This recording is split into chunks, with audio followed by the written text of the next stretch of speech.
I'm Rob Benfield. I'm Senior Lecturer on BA Television Production. I've worked in the industry for 25 years as a producer-director, and now I teach here at the University of Westminster.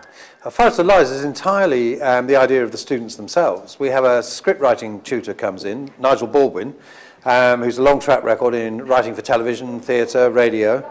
And he organises people into 4 groups, and they write an episode each. So about 15 people take on the writing of any one episode. They come up with the storyline themselves, and then Nigel divides them into groups to provide scenes and the dialogue for scenes and develop certain characters. Then the whole process goes to a script editing phase at the end of that, where things are cut down, repetitions are deleted, and we finally produce the production scripts, which is what we shoot. But it's all written entirely by the students themselves. It's nobody else. And why do you think people would enjoy Forest of Lies? I mean, what's the main selling point of this project? Well, it's designed as a television drama, so it has lots of high points in it, and this one has lots of points of interest. There's a relationship between tutors and pupils, so there's a sex interest.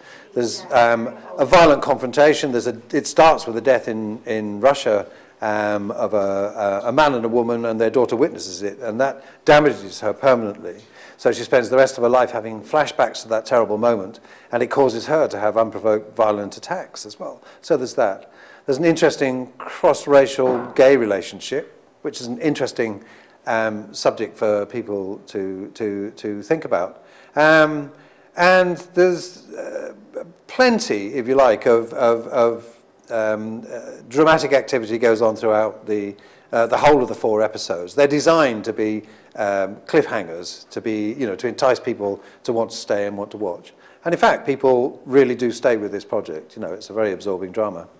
And what was the benefit of the students at the end of the year compared to the beginning of the term? I mean, the students who are shooting this TV series, do they have any hands-on experience about filming, or after they learn theoretical knowledge at the course, they start to practice it via this project? Well, it's a practice project. They learn through the first half of the year how to use all the equipment. Some of them already have those skills. They are first-year students, remember, so it's a first-year project. They write the script, they learn how to use the equipment, and this is the first project that puts all that together, allows them to actually, they've learned production management skills as well, allows them to produce the whole film. So it's nearly 2 hours of television that they make in the space of 6 weeks, plus a few more weeks in post-production. So it's a massive piece of work. So it's rather works on the principle of a sportsman throwing above your weight. You throw a heavier weight so that when you come down, it's easier to throw the weight, not the one that you practiced on. So students develop a lot of skills. It's very much a group project. It teaches group skills in a big way. You're just as important on this project if, for example, you're one of the fundraising or digital production team, the promotions team, as if you're one of the directors on the 4 episodes. And it's important that students learn at an early stage that that's how television works. It's got to be teamwork, and you've got to do your job well, whatever your job might be.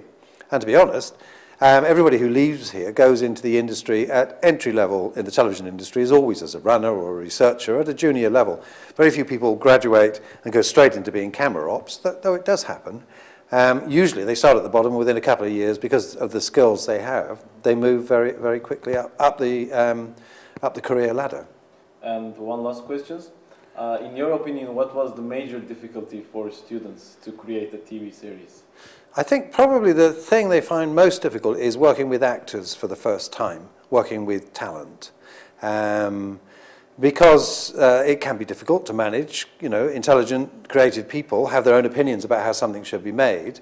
And of course, you can lose the coherence of a project quite quickly if the talent isn't managed properly. And we depend a lot on the goodwill of the actors because they work pretty much for nothing. We pay only their expenses and their food, and we give them DVDs at the end of the production. And we rely very much on them to bring the script alive. And they make a huge difference to the script.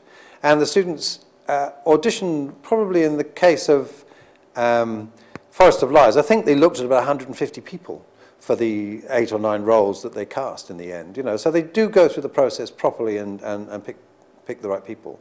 And the current project that they're doing at the moment, which is the follow-up to Forest of Lies, they've seen around 200 people for that as well. Thank you, Rob.